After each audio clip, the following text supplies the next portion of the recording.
All right, Recon Jeeper here. As you can see, I got my new Odyssey Extreme high performance off-road battery. And yeah, I say off-road because the technology and the design of this battery, this thing can take all kinds of vibration. In fact, this battery is so rugged and stout that it could be mounted in all directions, all different orientations except upside down. So this is the AGM, the absorbed glass mat, has a ton of compressed pure lead copper plates with this AGM material in between each plate, compressed, and then the 3 cells are welded together to give us the 6 cells, and they're welded together with lead as well. And then there's an epoxy put on it, and it's pressed down on it. Incredible battery. There's some great videos on YouTube as to how this thing is made. And basically, this technology just far exceeds the spiral wound technology, where sometimes that type of battery is called a 6-pack, for the simple reason that all the space inside this rectangle case that the cells are in is utilized. So you end up with like 15 to 20% more strength, more area for the plates, for the electric charge. So I just thought I would read a couple things. I mean, you can print out an owner's manual to this battery. And I think to a lot of people, reading all the different electrical terminology would overwhelm them and not make sense. But I'm gonna read one little paragraph here that I think kind of sums it up, and then a couple other points to make about this battery. And then we're gonna get it installed into Recon One.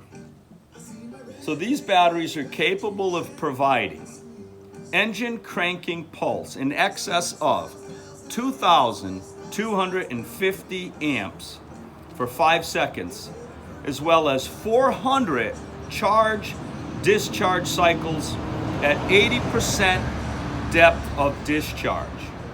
So a special lighting ignition battery can do one or the other. So normal batteries can do one or the other. What this is saying is this can provide max cranking output for a short duration, even in extreme temperatures such as minus 40 degrees Fahrenheit.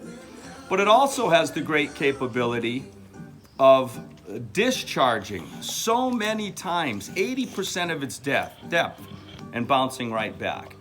So basically, in short, what it's saying is batteries, generally speaking, can do one or the other. The Odyssey Extreme can do both. It can provide short duration, high amperage pulse, or long duration drains. So I thought that was really good. It's got a 3 to 10 year service life, and then it can also operate to minus 40 degrees Fahrenheit, and it has a great recharge. So that was really good. The other thing that I wanted to mention is you could store this battery in like an ambient 75 degree atmosphere, and this battery could go 2 years without even needing to be recharged. Where a normal battery, if you took out a battery for a fishing boat or your tractor mower at home, that thing 6 months time, it's dead. So that's really good. So, and in regards to cold cranking amps, I can get 850 cold cranking amps out of this. So I just thought that a little bit of mention should be made at what a great upgrade. Now, I'm an electrician, and I take the electrical performance of the Jeep very serious. I've got tons of lighting added to Recon One, but my most significant loads would be my Warn Xeon Platinum 12,000 pound winch, and my Jeep weighs 6,000 pounds, and that winch draws some serious current. The other thing that I use a lot is I've got a 3,000 watt inverter on the back of the Jeep, and I will run that. I prefer to run the inverter for heavy loads while the Jeep is running, so that the alternator continues to handle the load and charge the battery. But there's plenty of times at base camp where the Jeep is off and I'm running the inverter for various things, short loads. Sometimes we even run a TV out there and we look over our videos from the day. coffee grinders. We grind fresh coffee, lighting circuits. We recharge our devices. But honestly, I could run an AC drill or an impact gun, an electric drill of any kind off of this inverter. So the point being, I felt, let's spend the extra money and let's go with this high performance battery. So that's where we are today. The Odyssey Extreme Battery. I'm pretty excited to install it. Easy install, obviously. And I'll make note of a couple little things that I do when we're talking about electrical connection. So enjoy the video.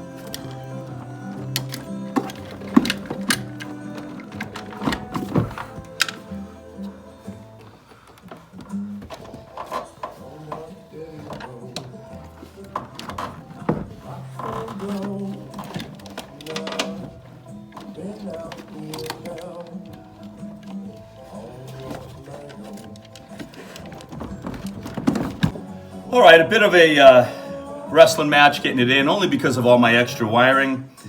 So now I'm going to take that plastic piece that goes down and locks the battery in. And I'll just note that the battery comes with plastic protective coverings over the posts, which I really like, because if not, you'd be dropping the battery in and the metal would be making contact. You might get some arcing. So I kept the plastic coverings on. Now we'll lock in the battery, and then we'll be hooking up the positive first, and we'll do the negative, the ground side, last.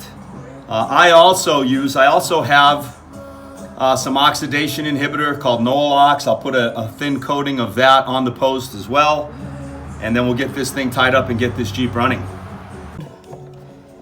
10mm head bolt. Put a little anti-seize on the thread so this thing will always come out nice. It's kind of a long bolt.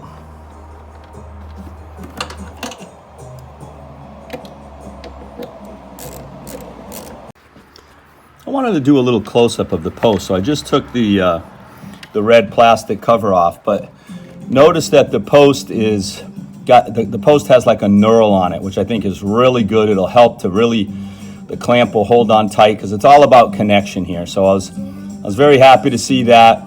And these posts are also made out of a certain material that avoids corrosion and rust and oxidation. So that in itself is a home run right there. So we're going to drop this down and tighten it all up. That's the beveled nut right here, 10mm, that actually causes this clamp to squeeze tight against the post. And then when it's all done, we'll neaten everything up nice. We'll have the negative to do, and then we'll tie wrap all the wires nice.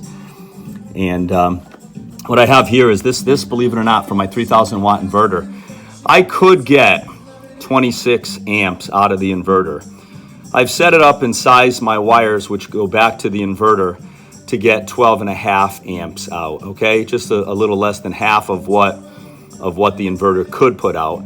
For the simple reason, I had to consider the large size of the conductors that I would need to run back there to the back of the Jeep to feed the inverter on the line side, the 12-volt side. That's where all your current is.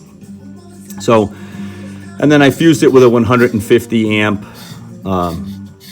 DC link fuse right here. So this is my fuse setup for the primary side, for the low voltage 12-volt side of the inverter.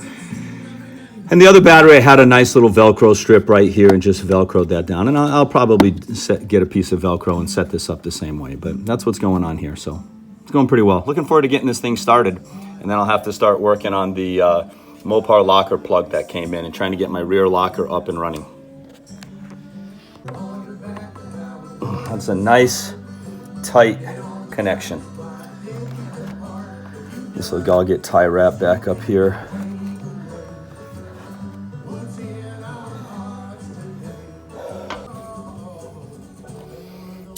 put some Nolox here, oxidation inhibitor on the negative post.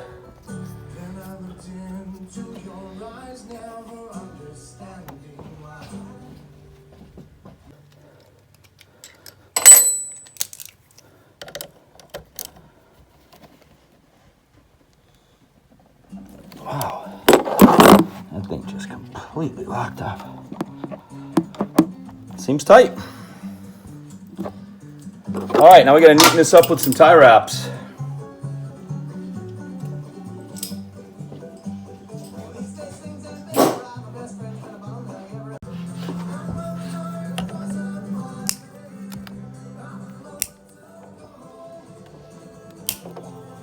And get some more tie wraps and continue to dress this up nice.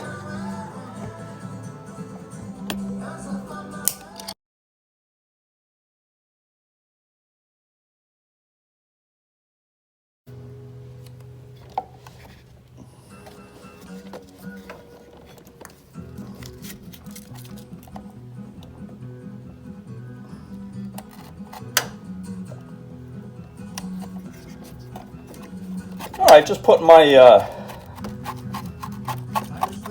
putting the Velcro down. Top of the battery's nice and clean, so the Velcro will hold good. And then I got the other piece of Velcro for the bottom of the fuse link.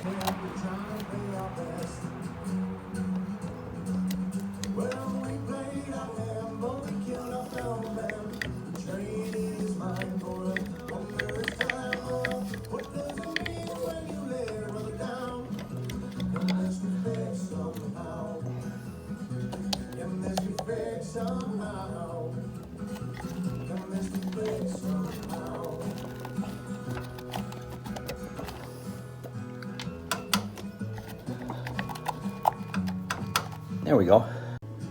All right, little Velcro there for the fuse link. Checked all the different bolts and terminals, make sure that everything was tight in both the positive and the negative. Put a thin coat of oxidation inhibitor on both the posts. Connect the positive first. The last thing to be connected was the negative. Put some tie wraps, cleaned up the wiring a little. I got a little more to clean up right here, and then we'll be ready to start this thing.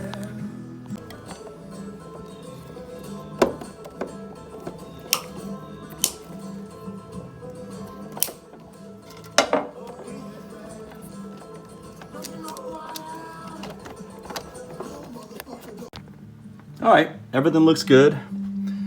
Posts are tightened up, connections are tightened up, wiring's neatened up with some tie wraps. Very much looking forward to getting this Jeep started. It's been without power for a while, so I don't know if the computer has any backup memory or not. I'm expecting that my stereo system presets, things like that. The 430N stereo system allows you to download, copy discs and so forth, and have songs on the hard drive as well as pictures. I had a nice picture there on my 430N stereo system. So that might all be gone, we'll see. And then I want to get this Jeep started up and test all the electrical accessories, make sure everything's good to go.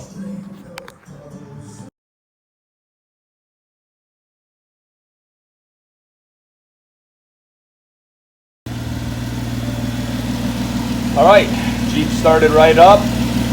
Gonna pull it out, gonna test all my accessories, my lights, my switch pod, make sure everything's okay.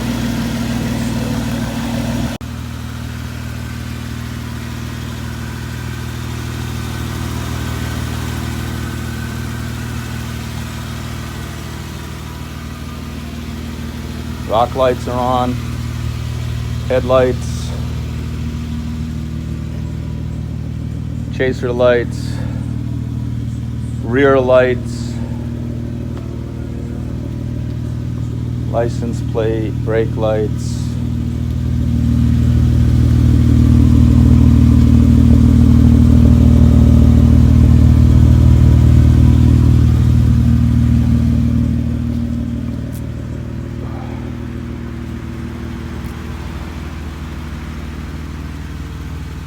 All right. Successful battery change, definitely an improvement.